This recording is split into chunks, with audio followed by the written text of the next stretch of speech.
G'day guys, Mac with the Outer Circle, and in this episode of Getting Started in the Horus Heresy, the Blood Angels. So, as with previous episodes, we're going to assume that you bought this box. You're getting into Horus Heresy for the first time, hey, maybe you're already in it. You're getting all these models, you're getting 40 Space Marines in power armor, you're getting 10 Terminators, 2 Praetors, a Dreadnought, and a Spartan on a sesame seed bun. You're trying to pick, what do I buy to add to this force to really make it feel like, in this case, Blood Angels? Well, first thing I'm going to say is, I don't think that this model is redeemable. So, not without some hefty work.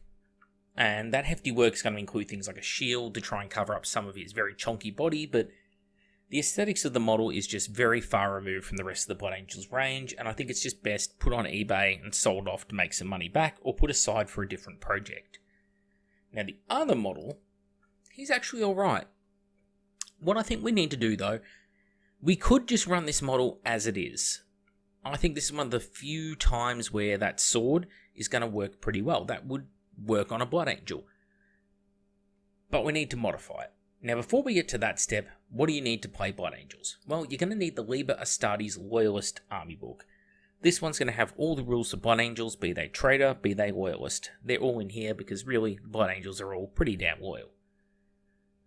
Then, a Blood Angels Legion transfer sheet. This is a pretty good transfer sheet. Comes with lots of the larger symbols. The larger symbols often draw my eye because you really want them in order to kit out your vehicles with the same marking on, say, both sides. I really dislike decal sheets that give you one symbol of one colour of one size constantly. They're a pain in the butt. And this sheet thankfully avoids that mistake, with most of the large icons being duplicated. And all of the unit icons are in sets of 10, which is fantastic because you're going to have lots of sets of 10 to play with. So, 2 thumbs up right there. Excellent transfer sheet.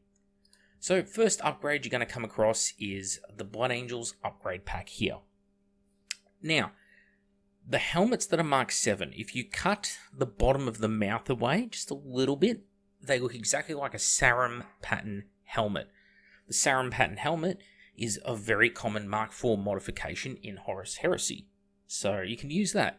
You could also use the Sanguinius Death Mask, or, if you really wanted to, use some of the other shoulder pads and icons. And I even think you could get away with using that Chalice, or Grail, the cup in the right hand, on this model in place of its weapon, because he is still armed with another sword. It's just holstered. So, or sheathed, I should say, you holster pistols. That's an option. Now, to take it one step further away from this, and this has parts you can use all throughout the Force, it's a great little upgrade set. This model here actually has some redeeming parts on it. You could use the backpack part or the piece behind her head as an iron halo. The wings could be placed underneath the Marine's backpack to form angelic kind of wings like the Sanguinary Guard have, as a bit of a nod to the Primarch perhaps. But really the number one part on this miniature is the spear. Now, you don't have to use this miniature. There are other miniatures which have this same spear out there, but this one comes with one hand on there, and the hand is gauntleted, so armoured, so it makes it a great little choice. And she, of course, has that lovely little left shoulder pad with the face stylized onto it. That could be adapted and moved onto one of the units in this force. And even the sword could be put onto one of the units in this force, I suppose. But the spear would look really, really nice on this miniature. Holding the spear up into the air, very much like a Greek hoplite. It would just work. Trust me on that. Now, Blood Angels heads.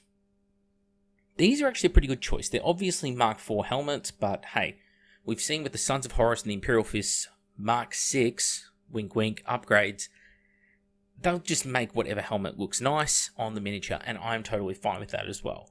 So any of these helmets, scatter them throughout the Force, I think they would look pretty good. And the Blood Angels, really, they make heavy use, in fact, at the end of the Horus Heresy of Mark VI. But they're not going to throw away all of their old armor to do so. They're only going to throw away what's non-functional, and, well, they'll probably keep a few of their helmets. So, utilise them. Some of these helmets on those, some of them on the characters, up to you what you do with them. You're also going to have, of course, 10 Terminators, Cataphractii armor in this force, and that's where I think the Iliastus Pattern Assault Cannons come in. They are a solid choice that's available just to the Blood Angels and the Imperial Fists. I think they're better on the Imperial Fists, but don't discount them on the Blood Angels. They're better than the Reaper autocannon. And for Blood Angels will get a lot out of a Heavy Flamer, this is true. But the Heavy Flamer, the time you're using a Heavy Flamer is really just before Assault. And you want to make sure you get the Assault off, so you don't want to go killing everyone with that Heavy Flamer, do you? Well, Assault Cannons are good from 24 inches out, unlike a Heavy Flamer. They start working straight away, and they've got rending, which is excellent. And at Strength 6, they're hard enough to take down some light vehicles. Maybe you want to knock a hull point or two off a Contemptor Dreadnought, or I should say a wound or two off a Contemptor Dreadnought, right before you charge in. These can help you to do that, so well worth considering on your Terminators. And lastly, the Crimson Paladins. Now, the Crimson Paladins still kind of suck in Heresy 2.0. So I'm not saying to take them as Crimson Paladins, because they're Cataphractii Terminators, you've already got Cataphractii Terminators, they're not really adding much to this force. But what they do add is, they add parts, they add some pretty sexy bodies, and that means you can create different types of consoles with them in Terminator armor.